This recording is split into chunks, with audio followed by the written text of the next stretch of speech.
আসসালামু আলাইকুম আরহামাতুল্লাহি ওয়াবারাকাতুহু। সুপ্রিয় দর্শক, আশা করছি মহান রব্বুল আলমিনের অশেষ রহমতে আপনারা সকলে অনেক ভালো আছেন।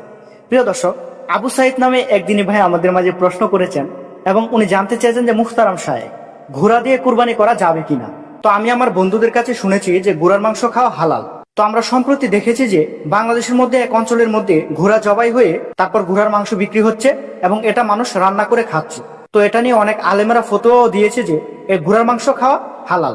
তো ঘোড়ার মাংস খাওয়া যদি হালাল হয় তাহলে এটা দিয়ে কুরবানি করা যাবে কিনা, এই বিষয় সম্পর্কে যদি আমাকে একটু বিস্তারিত জানাতেন তাহলে অনেক উপকার হতো। তো ধন্যবাদ প্রিয় দিনী ভাই, আপনি অত্যন্ত গুরুত্বপূর্ণ একটি প্রশ্ন করেছেন আমাদের মাঝে।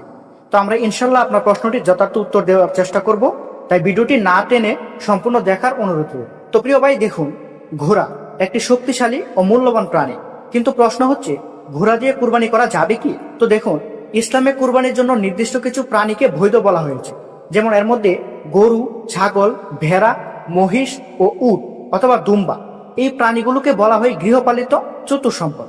এগুলোকেই কুরবানির জন্য নির্ধারিত করা হয়েছে। তো ঘোড়া হালাল বা হারাম সেটা ভিন্ন বিষয়, কিন্তু কুরবানির জন্য ঘোড়া কখনোই শরীয়ত অনুমোদিত পশু নয়। ইমাম আবু হানিফা রহমতুল্লাহ আলাইহি বলেছেন, যে সকল পশু দিয়ে কুরবানি করার অনুমতি রয়েছে ঘোড়া তার মধ্যে পড়ে না। তাফসিরে কুরতুবী ও ফিকহের বড় বড় কিতাবেও এ বিষয়ে একমত। তাই ঘোড়া দিয়ে কুরবানি করা বৈধ নয়, এমনকি যদি তা দামি বা সুন্দরও হয়।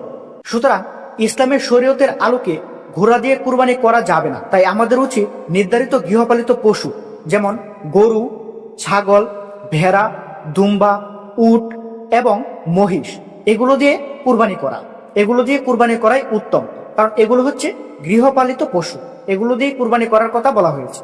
তাই আল্লাহ যেন আমাদের সবাইকে সঠিক জ্ঞান দান করে এবং শরিয়া মোতাবেক আমল করার তৌফিক দান করে। তো ভিডিওটি ভালো লাগলে অবশ্যই একটি লাইক করবেন, চ্যানেলে নতুন হয়ে থাকলে অবশ্যই সাবস্ক্রাইব করবেন।